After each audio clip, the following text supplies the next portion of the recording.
So listen, I wanted to ask you about something else that got some attention this week that I'll admit caught me a little off guard, and it made me go, maybe it will you too, Eric. Chris Jericho has a podcast, of course. Talk is Jericho, and everybody's been speculating what's next for Jericho. But he talked about TNA's recent pay-per-view event Bound for Glory, and how he felt it looked on TV. He said, quote, "That crowd looked huge. It looked huge. It was a WWE level crowd. That place was packed. I was watching this and not saying anything out of school here, but comparing it to watching Dynamite when they were at the ECW arena, which looked like a Tony Condello taping. Sorry, it did. TNA looked like the second biggest company in the world, and that was amazing.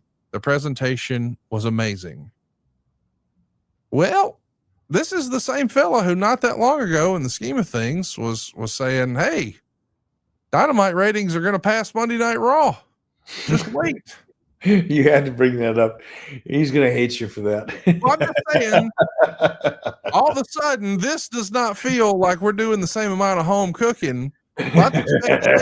You know he's going to hate you for that. Well, what did I say that wasn't true? That's why he's going to hate you. Okay. I'm not trying to get him to hate me, but when you read that does not sound like a guy who's sticking around AEW. It sounds like a guy who knows, and I don't guess that's the secret. He's gone. He's going to WWE, right? I don't know if it's right or not. Here's the fun thing about Chris. And I've been watching this. I've been watching the prequel to all of this for about a year and a half. I've seen this train coming.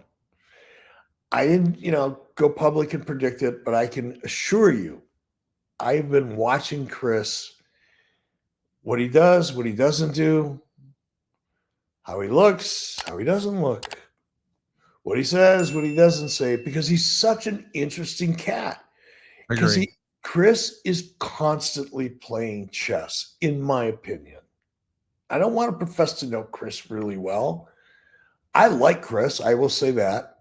I respect the hell out of him, probably because what I'm about to say, and maybe, none of it's true and I've bought into an illusion, but I kind of think I see what he's doing, and I think he's brilliant. And I don't think it's a foregone conclusion that he's gone. I think it's a foregone conclusion that he's going to be a lot more interesting and valuable to whoever he's going to end up working with, because this is kind of an organic, natural controversy creates cash story. What do we have now? We've already got anticipation. It's already here. We're experiencing one of the most important parts of the SARSA formula. We're anticipating now. When is Chris's contract up, Conrad? Do you know? Later this year. I don't know, but I've heard over and over towards the end of the year. So hypothetically speaking, let's just say December 31st, his contract's up. He's going to be, this shit is already going on, right? It's going to heighten. There's going to be more speculation. You know why? Because Chris is going to create it. Because he's smart. He's raising his stock value. And guess what? If he stays with AEW, he's more valuable than he was 6 months ago. And if he's not going to stay with AEW, he has value that he didn't have 6 months ago. And that's where he starts from in WWE. But Chris is smart enough to see that, plan it. Here, what do I mean by plan? I don't know. Have you seen the condition that Chris Jericho has got himself in recently? Yeah, he posted on his 55th birthday a phenomenal selfie. Yeah, he's shredded.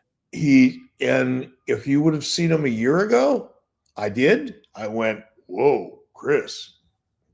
Anybody remind you you're taking your shirt off when you get out there and get in the ring? Have you seen a mirror lately? Not to be cruel, but when you're out there in your underwear, you kind of got to be aware of what you look like, I guess.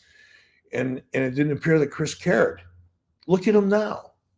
And the reason I notice it is because I also know that Chris is smart enough to use that, just like a lot of actors do, who lose a lot of weight or gain a lot of weight or whatever it may be to really get into the character. But what it really is you're drawing attention to your commitment to whatever it is you're about to do next, is what it really is, I think, at least in the sports entertainment business.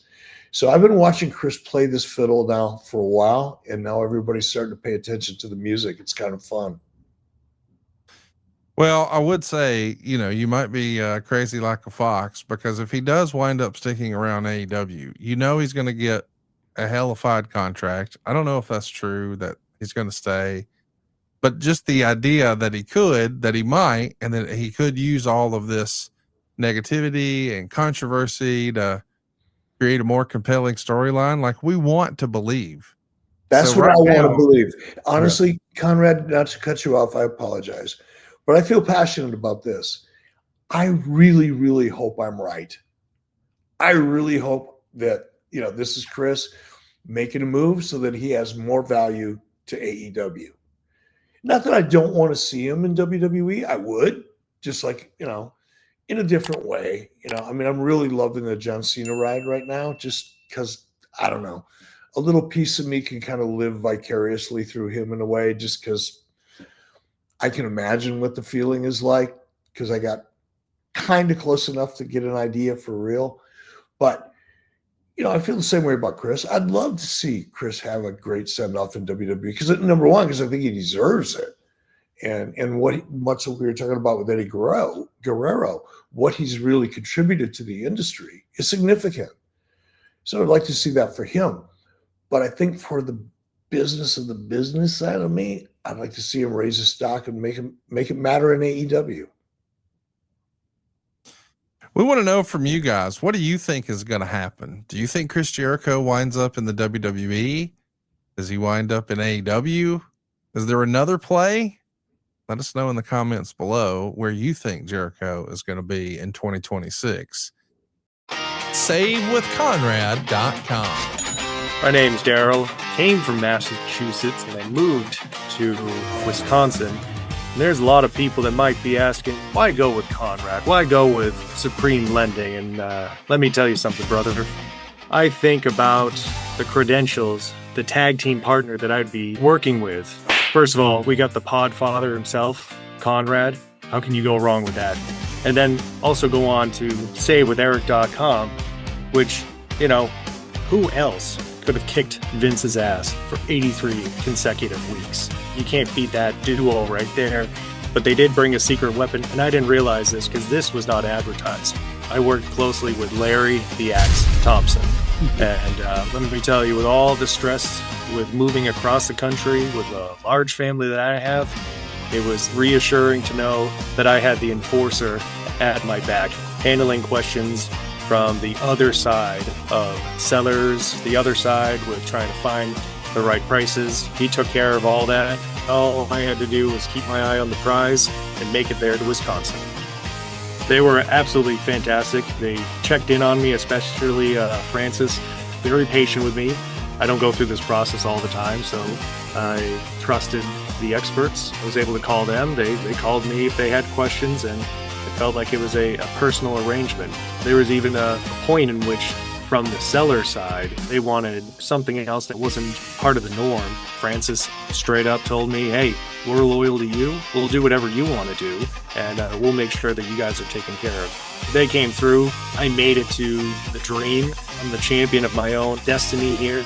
They were able to help pave the way for me and my family. I couldn't be more happy with the results.